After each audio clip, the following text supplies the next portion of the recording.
Hello friends, मैं हूं मिथिलेश कुमार और आपका स्वागत करता हूं उदित एकेडमी के यूट्यूब चैनल पे। जैसा कि आप सभी को पता है कि यूपी पॉलिटेक्निक ग्रुप यानी डिप्लोमा इन फार्मेसी के एंट्रेंस एग्जाम की तैयारी के लिए हम लोगों ने बायोलॉजी के मॉडल पेपर सीरीज को लॉन्च किया है, जिसमें कि अभी हम लोग फिलहाल 2019 के मॉडल पेपर को सॉल्व करने वाले हैं। और आज के इस वीडियो लेक्चर में हम लोग 2019 के मॉडल पेपर का पार्ट 2 सॉल्व करेंगे। और आप सभी लोगों से रिक्वेस्ट है कि आप लोग इस वीडियो लेक्चर को ज़्यादा से ज़्यादा लोग लाइक करें और शेयर करें, ताकि हर एक जरूरतमंद बच्चों के पास ये जेन्युइन कंटेंट पहुंच सके। ठीक है, तो चलिए हम लोग स्टार्ट करते हैं। लेकिन स्टार्ट करने से पहले आपको बता दें कि टेलीग्राम चैनल उदित एकेडमी के नाम से आपको टेलीग्राम चैनल उदित एकेडमी को ज्वाइन कर लेना है, क्योंकि यहीं पे आपको क्लासेस के नोटिफिकेशन मिलते हैं और साथ ही साथ पीडीएफ नोट्स भी मिलता है। ठीक है, तो चलिए हम लोग आज का अपना पहला क्वेश्चन स्टार्ट करते हैं। हमारे इस क्लास का सबसे फर्स्ट क्वेश्चन है, जो कि काफी कॉन्सेप्चुअल क्वेश्चन है। तो चलिए क्वेश्चन पढ़ते हैं। क्वेश्चन है, पुंकेसर के तंतु का निकटस्थ सिरा किससे जुड़ा होता है। देखिए, पुंकेसर क्या होता है, स्त्री केसर क्या होता है, थोड़ा सा मैं क्लियर करता हूं इस डायग्राम को बड़ा करके। ठीक है, चलिए अब हम लोग समझते हैं इसमें कि देखिए, पुष्प का अनुदैर्ध्य काट जब आप करेंगे, यानी उसको पुष्प को जब आप अनुदैर्ध्य तरीके से काटेंगे, तब आपको एक देखने को मिलेगा स्टामेन। स्टेमेन होता है, जिसको हम लोग पुंकेसर कहते हैं। ये पौधे का मेल पार्ट है, यानी पुरुष भाग है।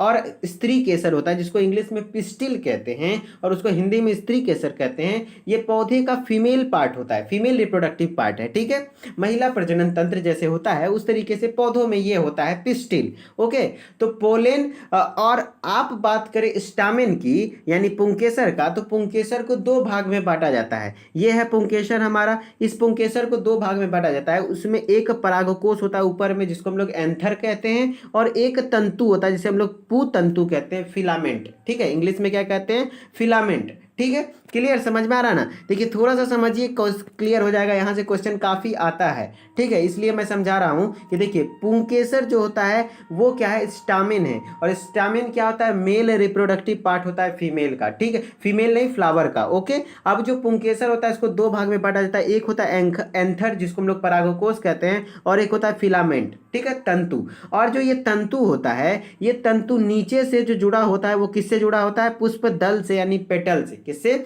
दल से। ओके, जिसको हम लोग दल कहते हैं। फिर स्त्री केसर यानी क्या होता है, पिस्टिल। पिस्टिल को तीन भागों में बांटा जाता है। सबसे पहला होता है स्टिग्मा, जिसको हम लोग वर्तिकाग्र कहते हैं। फिर होता है स्टाइल। ठीक है, स्टाइल को हम लोग वर्तिका कहते हैं। फिर होता है ओवरी, जिसको हम लोग अंडाशय कहते हैं। तो क्लियर हो गया ना, पुष्प केसर और पुंकेसर और स्त्री केसर। तो अब यही पुंकेसर से क्वेश्चन है कि ये जो पुतंतु यानी स्त्री के पुंकेसर का जो तंतु है, उसका निकटस्थ भाग क्या है। देखिए क्वेश्चन यही है ना।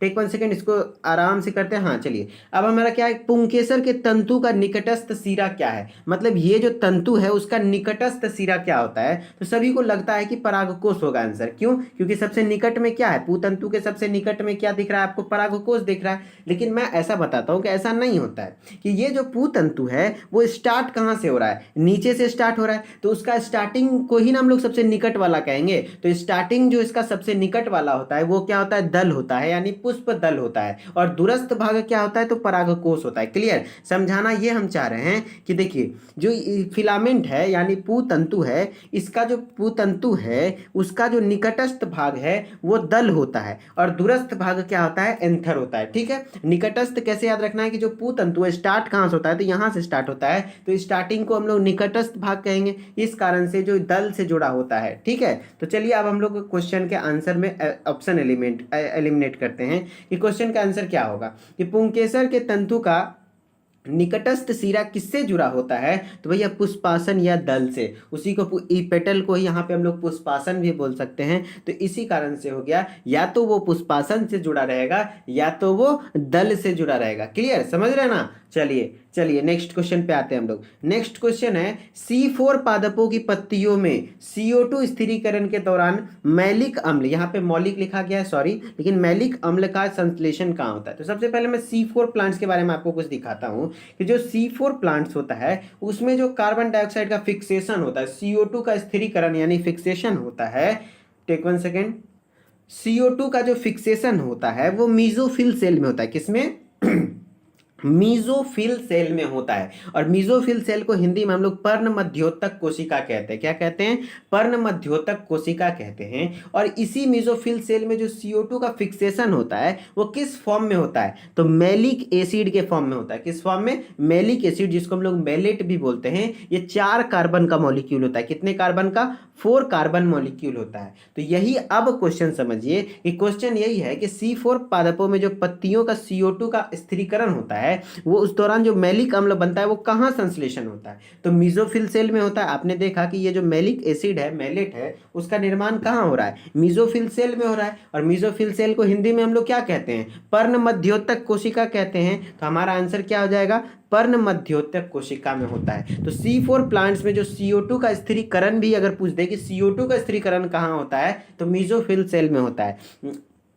मीजोफिल सेल कहने का अर्थ हुआ क्या? पर्ण मध्योतक कोशिका में होता है। और पर्ण मध्योतक कोशिका जो CO2 का फिक्सेशन होता है यानी स्थिरीकरण होता है तो किस रूप में करता है? तो 4 कार्बन वाले मैलिक एसिड के फॉर्म में करता है। ओके, समझ में आ रहा है ना? चलिए अब हम लोग नेक्स्ट क्वेश्चन पे आते हैं। नेक्स्ट क्वेश्चन है DNA अणु एवं हिस्टोन पर कुल आवेश होता है। जी देखिए, ऐसा है ना कि DNA अणु जो होता है वो क्या होता है? DNA नेगेटिव होता है। क्या होता है? नेगेटिव होता है। जबकि हिस्टोन जो है वो पॉजिटिव होता है। तो आपके पास तो दोनों हो गया, धनात्मक भी हो गया, ऋणात्मक भी हो गया। तो आंसर क्या हो जाएगा? दोनों। तो DNA कैसे याद रखेंगे? आपको क्लियर हो गया ना? अब याद कैसे रखेंगे? कन्फ्यूजन क्यों? ऐसे क्या हो जाए कि ऐसा कुछ बता दीजिए सर जिससे कि कन्फ्यूजन ना हो। तो जी मैं बिल्कुल बताऊंगा कि जो DNA होता है उसमें आपको दिख रहा होगा N, दिख रहा है ना N?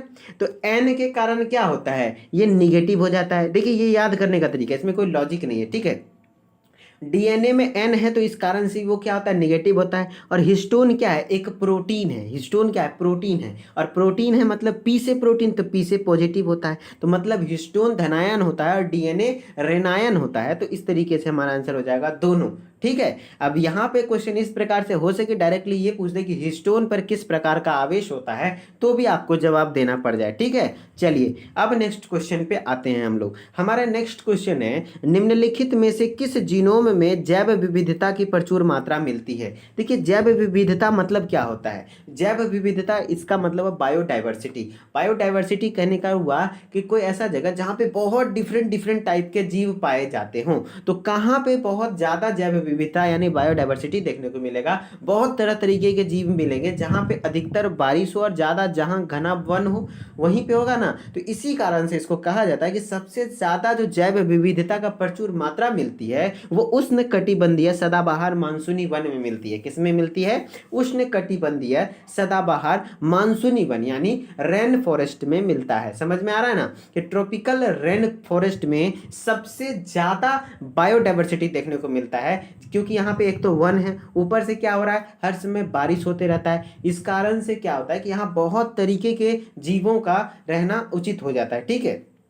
समझ रहे हैं ना? चलिए अब नेक्स्ट क्वेश्चन पे आते हैं हम लोग। नेक्स्ट क्वेश्चन है हमारा ब्लू बेबी सिंड्रोम का कारण है। देखिए जो ब्लू बेबी सिंड्रोम होता है वो क्या होता है पहले ये समझना पड़ेगा। तो देखिए जो ब्लू बेबी सिंड्रोम होता है, क्यों कहते हैं ब्लू बेबी सिंड्रोम? क्योंकि जो बच्चा कोई अक्सर होता है और बच्चे का स्किन का कलर नीला हो जाता है। किस कलर का हो जाता है? नीला कहने का अर्थ हुआ ब्लू हो जाता है। जैसा कि आपको डायग्राम में मैं जूम करके दिखाऊं तो आपको दिख रहा होगा कि स्किन का कलर क्या हो गया है? थोड़ा नीला हो गया है। समझ में आ रहा है ना? बच्चे का कलर, स्किन कलर नीला हो जाता है। इसका कारण होता है कि बच्चे के ब्लड में क्या हो जाता है? ऑक्सीजन की कमी हो जाती है। क्या चीज़ की कमी हो जाती है? ऑक्सीजन की कमी हो जाती है, जिस कारण से जो हीमोग्लोबिन है वो मेटा हीमोग्लोबिन में बदल जाता है। किसके कारण? मेटा हीमोग्लोबिन में बदल जाता है विकट परिस्थिति आने पर, जिस कारण से ये ब्लू बेबी सिंड्रोम नामक बीमारी होता है। तो आंसर क्या आ जाएगा? ब्लू बेबी सिंड्रोम का कारण क्या है? मेटा हीमोग्लोबिन, ठीक है। मेटा हीमोग्लोबिन बनने के कारण ही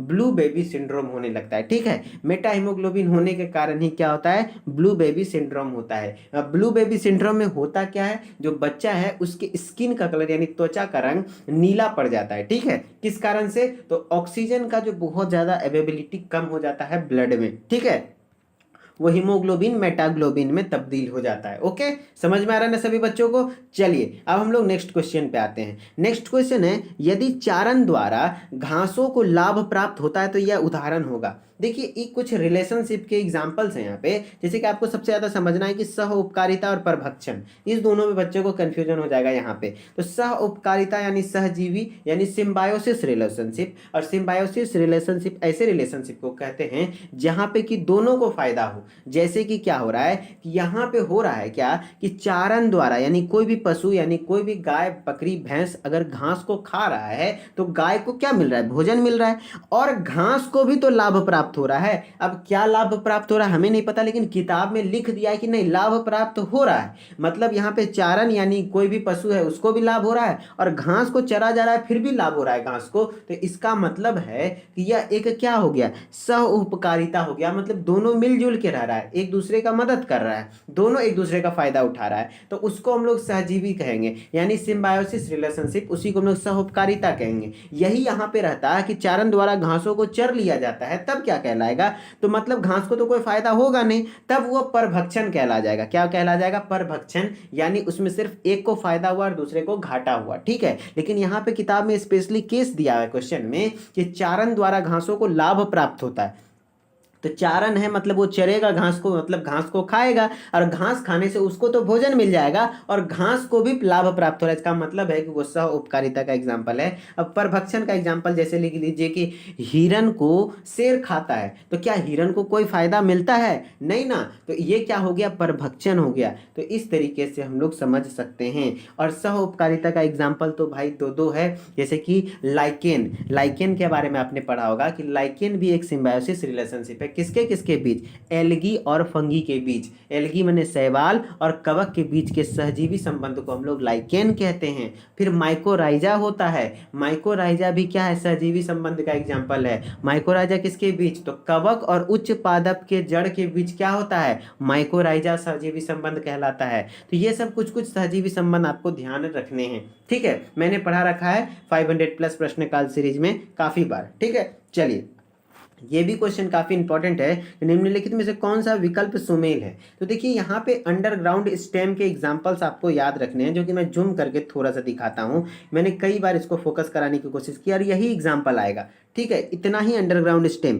ये देखिए मॉडिफिकेशन है स्टेम का, मतलब जो आपको लगता होगा कि प्याज क्या है, जड़ है कि तना है, तो भैया प्याज तना है, अदरक भी तना है, तो आलू भी क्या है, ये तना है, ये जड़ नहीं होता है लेकिन जमीन के अंदर होता है, तो इसलिए इसको हम लोग भूमिगत तना कहते हैं, यानी अंडरग्राउंड स्टेम होते हैं। और इसके पैटर्न को देखते हुए, कोई बल्ब के जैसा होता है तो कोई दूसरे के जैसा होता है, तो इसके पैटर्न को देखते हुए इसका अलग अलग नाम दे दिया गया है। जैसे भूमिगत तना है तो उसका अलग अलग नाम दे दिया गया, जैसे कि बल्ब नाम का जो होता है मॉडिफिकेशन ऑफ स्टेम, वो किस में देखने को मिलता है, प्याज में यानी ओनियन में। ठीक है, फिर ट्यूबर किस में देखने को मिलता है, तो पोटैटो में। ट्यूबर किस में मिलता है, पोटैटो यानी आलू में। फिर राइजोम, राइजोम किस में मिलता है, तो जिंजर यानी अदरक में। और कॉर्म किस में मिलता है, तो कोलोकासिया यानी कच्चू, मेरे ख्याल से ये कच्चू ही होता है। ठीक है, हिंदी में पता नहीं उतना अच्छा से, लेकिन हाँ कच्चू ही होता है। जो कॉर्म होता है वो कोलोकासिया, कच्चू आप लोग देखे होंगे गाँव में होता है, हम लोग के गाँव में भी कच्चू, दादी घर में कच्चू उगाया जाता है, जमीन के अंदर से निकाला जाता है, जिसको खाते हैं तो मुँह में थोड़ा सा कटता भी है, मुँह में थोड़ा नोचाता है। ठीक है, तो यही है कोलोकासिया। ठीक है, ओल भी आप कह सकते हैं, शायद ओल होता है या कच्चू, पता नहीं, ध्यान नहीं है मेरे को उतना। ठीक है, तो अंडरग्राउंड स्टेम, तो स्टेम का जो आपका है वो क्या क्या एग्जांपल है, तो बल्ब, बल्ब ये याद कर लीजिए कि बल्ब का क्या होता है, ओनियन। ट्यूबर का क्या होता है, पोटैटो। राइजोम का क्या होता है, जिंजर। और कॉर्म का क्या होता है, कोलोकासिया। ओके, समझ में आ रहा ना। तो वहां पे पूछ रहे कि कौन सा सुमेल है, मतलब सही है, सही मिलान किया हुआ, तो प्याज का बल्ब पहला ही तो सही है ना। तो क्लियर हो गया ना कि प्याज का जो बल्ब है वो पहला ही सही है। अदरक का क्या अंतःभूस्थारी है, नहीं जी, राइजोम होता है। ठीक है, हिंदी में भी लिखेगा तो वो राइजोम ही लिखेगा। ठीक है, समझ में आ रहा ना।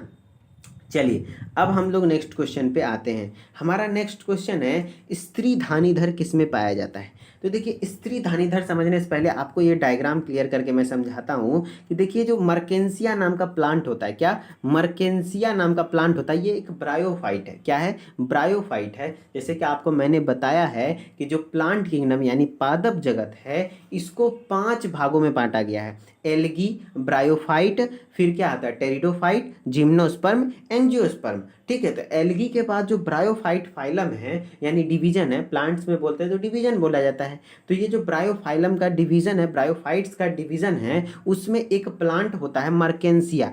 मर्केंसिया, किस नाम का? मर्केंसिया। और इस मर्केंसिया प्लांट क्या है?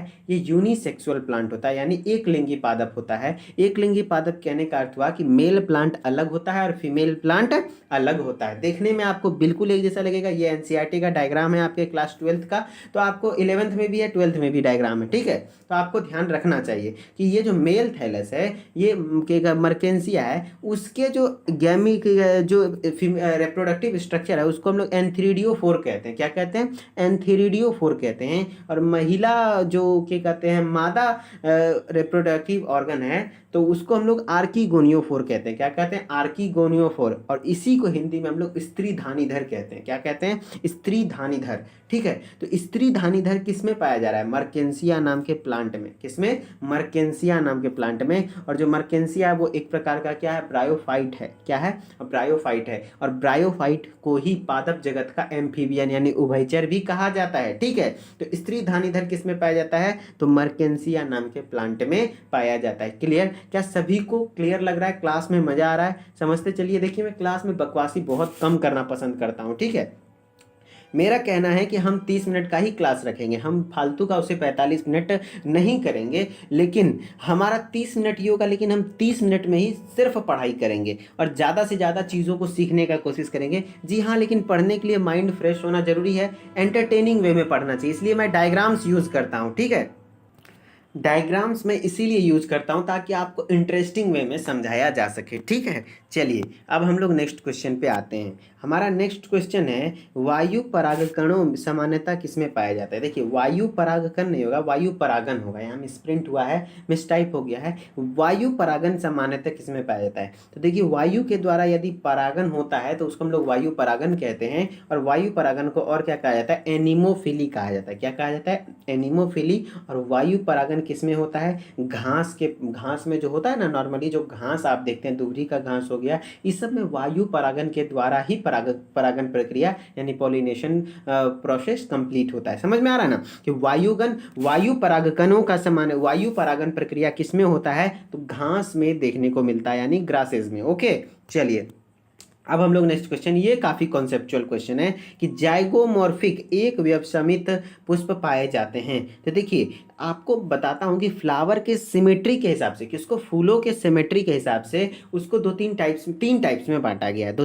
तीन टाइप्स में बांटा गया है, जिसमें कि एक ऐसा फ्लावर होता है जिसको कई लाइन ऑफ सिमेट्री, अगर आप समझते होंगे कि जैसे कि ये एक गोल रोटी है, तो इसको हमको लाइन ऑफ सिमेट्री कहने का अर्थ हुआ, हम इसको ऐसे भी करेंगे तो 2 भाग में बट जाएगा, ये बढ़ जाएगा ना। फिर हम ऐसे भी करेंगे तो 2 भाग में बढ़ जाएगा, ऐसे भी करेंगे तो 2 भाग में बढ़ जाएगा, ऐसे भी करेंगे 2 भाग में बढ़ जाएगा। तो हम इसका लाइन ऑफ सिमेट्री बहुत सारा है। यदि एक से ज़्यादा लाइन ऑफ सिमेट्री हो तो उसको हम लोग एक्टिनोमॉर्फिक फ्लावर कहते हैं। क्या कहते हैं? एक्टिनोमॉर्फिक फ्लावर कहते हैं।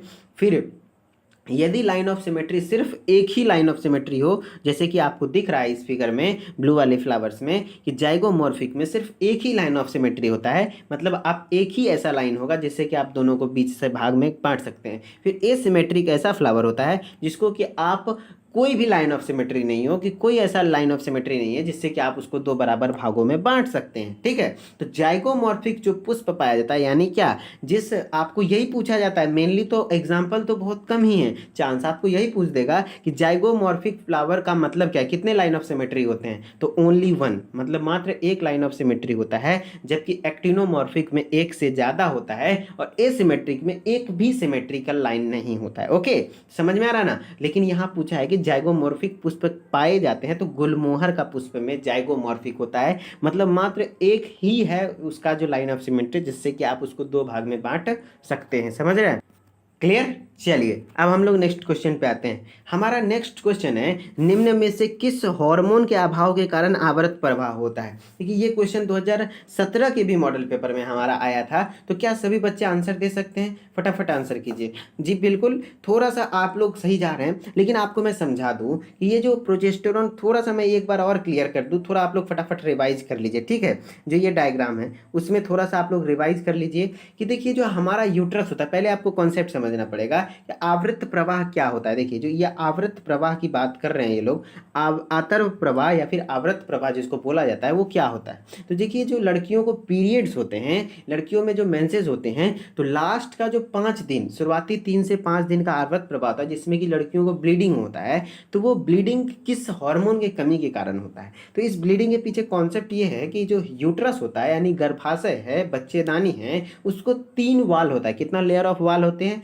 3। हर एक बात से क्वेश्चन बन रहा है कि यूट्रस यानी जो गर्भाशय है उसमें 3 वाल्स ऑफ लेयर होते हैं, जो कि सबसे अंदर वाले लेयर को मायोमेट्रियम कहते हैं, बीच वाले लेयर को सबसे अंदर वाले लेयर को एंडोमेट्रियम कहते हैं, बीच वाले लेयर को मायोमेट्रियम कहते हैं, और बाहर वाले लेयर जो सबसे बाहर में होता है उसको पेरीमेट्रियम कहते हैं। क्या कहते हैं? पेरीमेट्रियम कहते हैं। तो ऐसा होता है कि जब किसी लड़की को आवृत्त प्रवाह होता है यानी पीरियोडिक फ्लो होता है, मेंस्ट्रुअल फ्लो होता है, ब्लीडिंग होता है, तो उसका एंडोमेट्रियम टूट टूट के बाहर गिरता है। क्या? एंडोमेट्रियम टूट टूट के बाहर गिरता है। यह भी पूछा जाता है कि आवृत्त प्रवाह में यूट्रस का कौन सा वाल लेयर बाहर निकलता है टूट के, तो वो होता है एंडोमेट्रियम। और प्रोजेस्टेरोन नामक हार्मोन होता है जिसका काम ही यही है कि वो एंडोमेट्रियम को समेट के रखे यानी संभाल के रखे, उसको टूटने ना दे। लेकिन लड़कियों में जो मेंस्ट्रुअल साइकिल चल रहा होता है तो लास्ट के 3 से 5 दिन के बीच में क्या होता है कि हार्मोनल चेंजेस होने के कारण, यानी कौन सा हार्मोन चेंज होने के कारण,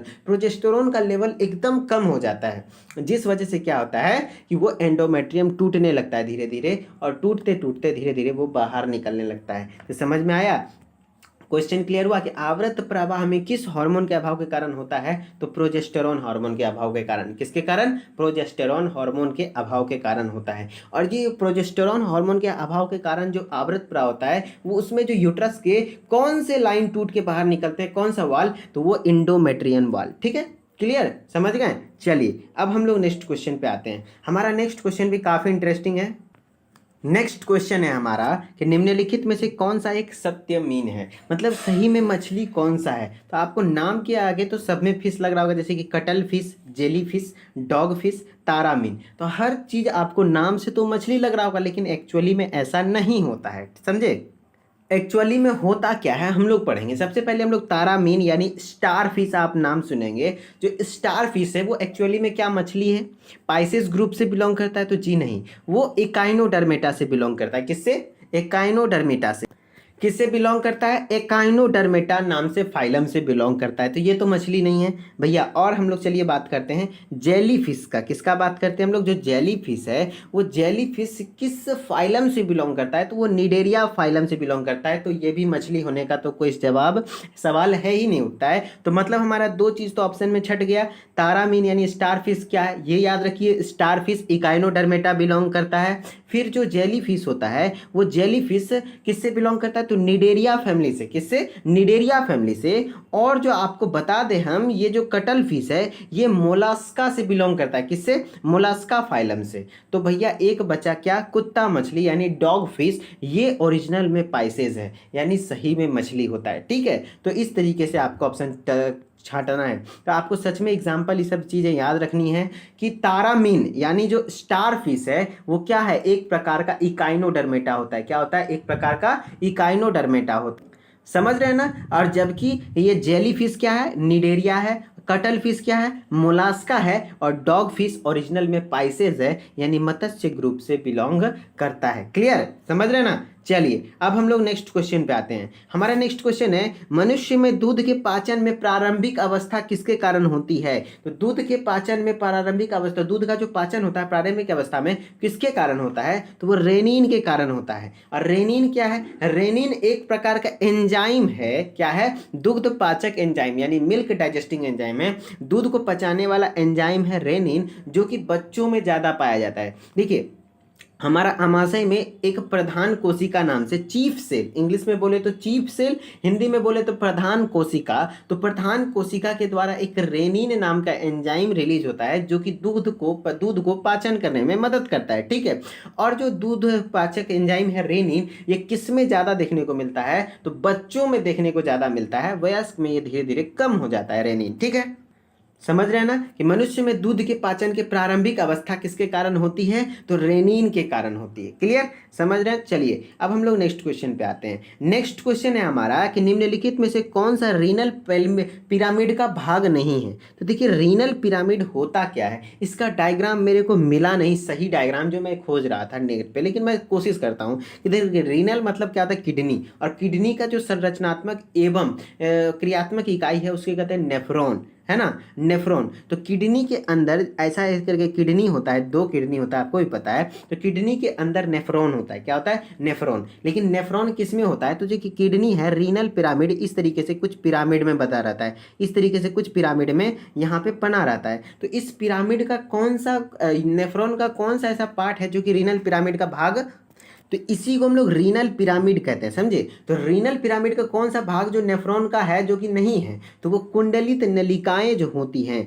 क्या, कुंडलित नलिकाएं, जिसको हम लोग कन्वोल्यूटेड ट्यूब्यूल कहते हैं, कन्वोल्यूटेड ट्यूब्यूल, वो क्या है, रीनल पिरामिड का भाग नहीं होता है, वो रीनल पिरामिड से बाहर होता है। तो रीनल पिरामिड का भाग कौन सा नहीं है, कुंडलित नलिकाएं। क्लियर, आप अगर नहीं समझ में आया तो इसको ध्यान में रख सकते हैं कि कुंडलित नलिकाएं रीनल पिरामिड के क्या होता है, भाग नहीं होता है। क्लियर, चलिए अब हमारा इस क्लास का लास्ट क्वेश्चन है जो कि काफ़ी मज़ेदार क्वेश्चन है और एक कॉन्सेप्ट भी है जो कि हम लोग सेल साइकिल के एक जनरल कॉन्सेप्ट को इसी के थ्रू कवर कर लेंगे। तो कहता है वो जो कोशिकाएं विभाजित नहीं हो रही हैं वो किस अवस्था में होती है। तो आपको बता दें कि एक सेल साइकिल नाम से फेज होता है, क्या होता है, सेल साइकिल, ठीक है, cell cycle and cell division. तो सेल का एक साइकिल चलता है, ठीक है। तो सेल का जो सेल साइकिल चलता है वो उसको 2 भाग में बांटा जाता है, एक इंटरफेज होता है और एक होता है M phase, interphase and M phase. फिर एम फेज को 3 भागों में बांटा जाता है, वो होता है G1, S एंड G2। लेकिन जब सेल डिवाइड करे तब, तो जब सेल डिवाइड नहीं करना होता है तो वो जी नोड फेज में होता है। किस फेज में होता है,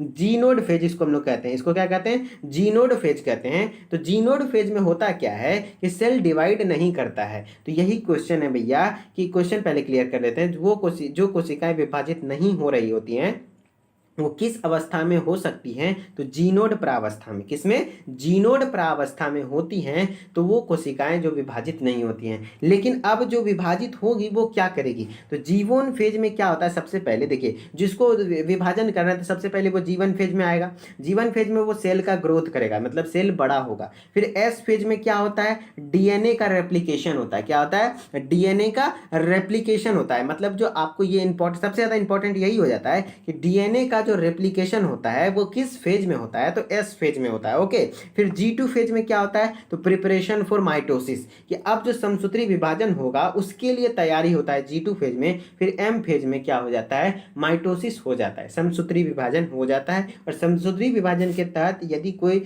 डिप्लॉयड है तो उससे जो बनेगा वो कैसा बनेगा, डिप्लॉयड ही उसका बच्चा भी बनेगा। समझ में आ रहा है ना। तो इस तरीके से हमारा सेल साइकिल कुछ फंक्शन करता है। क्लियर, तो सेल साइकिल को 2 भाग में बांटा गया, एक इंटरफेज और एम फेज। इंटरफेज को 3 भाग में, G1 phase, S phase and G2 phase. G1 phase में सेल ग्रोथ होता है, एस फेज में डीएनए रेप्लिकेशन होता है, G2 फेज में प्रिपरेशन होता है माइटोसिस के लिए, फिर एम फेज में माइटोसिस होता है। बस शॉर्टकट हम लोग इतना तरीके से समझ सकते हैं। देखिए हम लोग इस साल उतना ज़्यादा हमारे पास समय नहीं बचा जिससे कि हम लोग चैप्टर वाइज देख सके, लेकिन जो नेक्स्ट बैच हम लोग स्टार्ट करेंगे ना वहां पे बहुत पहले से स्टार्ट करेंगे। आपके एग्जाम के रिजल्ट आने से पहले ही हो सके तो हम लोग स्टार्ट कर देंगे नेक्स्ट बैच, जो कि आप लोगों जिस बच्चों को लग रहा है कि मेरा इस बार नहीं हो पाएगा तो आप लोग उस बैच में आपको बिल्कुल समझ में आएगा सब चीज, क्योंकि वहां पे हम लोग 11th 12th क्या हर एक चैप्टर को थ्योरेटिकली पढ़ेंगे, फिर एक्सप्लेन मतलब एमसीक्यू भी देखेंगे उसका।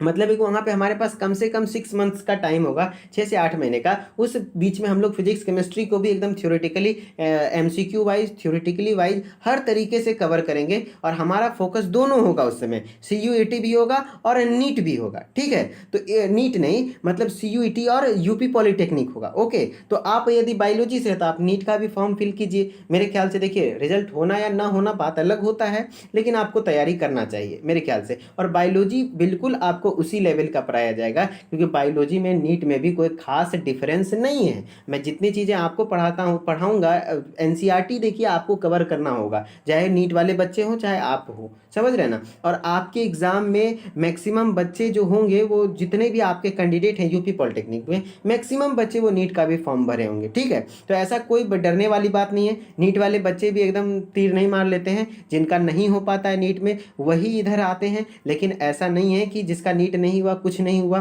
भैया। लाइफ और भी लाइफ होता है ना, हर समय दूसरा चांस देती है, तो यह आपका सेकेंड चांस है। अगर आप इसको भी खो देंगे, सीयूईटी को भी या फिर यूपी पॉलिटेक्निक को भी, तब फिर आपके पास कोई चांस नहीं बचेगा भैया, फिर आप बदनाम हो जाएंगे, ठीक है। तो इसलिए मेरे को पता है कि बच्चा जो 12th 11th में बायो सेलेक्ट करता है तो उसका ड्रीम ही होता है डॉक्टर बनना, ठीक है। लेकिन नहीं हो पाता है। मैं भी एक समय पे नीट स्टूडेंट ही था, मेरा भी नीट में सिलेक्शन नहीं हुआ था, लेकिन बायो ऑलवेज मेरा स्ट्रॉन्ग रहा है, ठीक है। तो हमारा सिलेक्शन बिहार में क्या कहते हैं स्टेट काउंसिल के थ्रू हो गया था, ठीक है। तो मैं अभी भी मेडिकल की पढ़ाई कर रहा हूँ, लेकिन मैं एमबीबीएस की पढ़ाई नहीं कर रहा हूँ, ठीक है। मेडिकल रिलेटेड गवर्नमेंट हॉस्पिटल में अभी ट्रेनिंग में भी हूँ, तो इंटर्नशिप में हूँ। तो हमारा भी देखिए मकसद ये है कि ऐसा नहीं है कि जिस बच्चे का नीट नहीं हुआ उसका करियर प्रोस्पेक्टिव से बिल्कुल बर्बाद हो जाता है, नहीं जी। अगर आप में टैलेंट है तो आप में कुछ हो सकता है, मतलब अगर आप करना चाहते हैं, जरूरी नहीं कि नीट ही हो तभी होता है, ठीक है।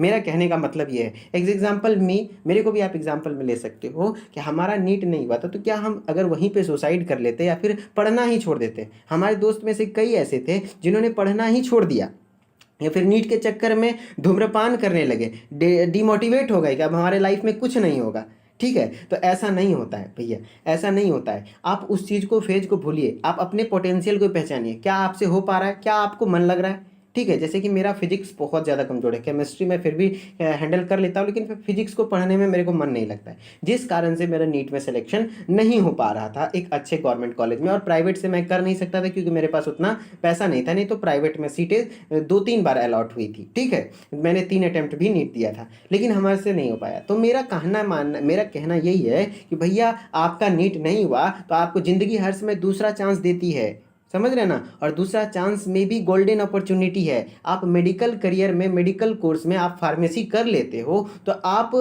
पे डिपेंड करता है कि आप कितना कमाना चाहते हो, ठीक है। देखिए सोशल वर्क सही है, लेकिन एक मेजर फैक्टर होता है क्या आप कमा पाएंगे। जी हाँ, एक मेडिकल स्टोर वाले बंदे कई मतलब मंथ का 1 से 2 लाख पर मंथ अर्न कर लेते हैं, आपको भी पता होगा, ठीक है। तो ऐसा नहीं होता है कि अगर आपका नीट में सिलेक्शन नहीं हुआ तो करियर वहीं पे ख़त्म हो गया, करियर और भी है।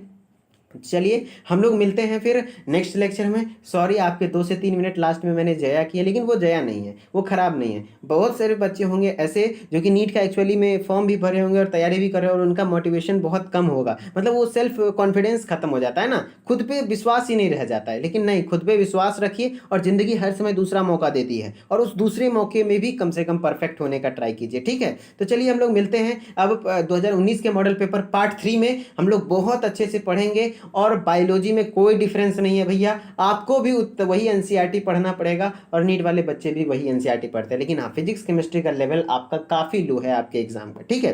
लेकिन कोई बात नहीं, इस बार हम लोग जितना हो सके, मॉडल पेपर हो रहा है, मॉडल पेपर कर लेंगे। अगर आप लोग बोलेंगे तो लास्ट में मैं एक शॉर्ट करके पूरे मॉडल पेपर को फिर से एक बार रिवाइज करा दूंगा, कि एक सिंगल वीडियो बनाऊंगा जिसमें कि पूरा 2017 खत्म, फिर एक सिंगल वीडियो बनाऊंगा जिसमें पूरा 2018 खत्म, लास्ट के 5 दिन में 5 मॉडल पेपर खत्म। तो इस तरीके से मैं रिवाइज करवा दूंगा, तो उतना टेंशन नहीं लेना है। बायो आपका ठीक हो जाएगा, ठीक है, मोटा मोटी आपका क्लियर हो जाएगा अगर थोड़ा बहुत भी आप पढ़े होंगे और प्रश्नकाल सीरीज को फॉलो किए होंगे। मैंने काफ़ी सारे कॉन्सेप्ट्स को कवर करने की कोशिश करी है, ठीक है। तो चलिए हम लोग मिलते हैं नेक्स्ट लेक्चर में, जो कि कल हमारा फिर रात के 9 बजे क्लास होगा। तो okay, bye bye, good night, have a nice day, okay bye.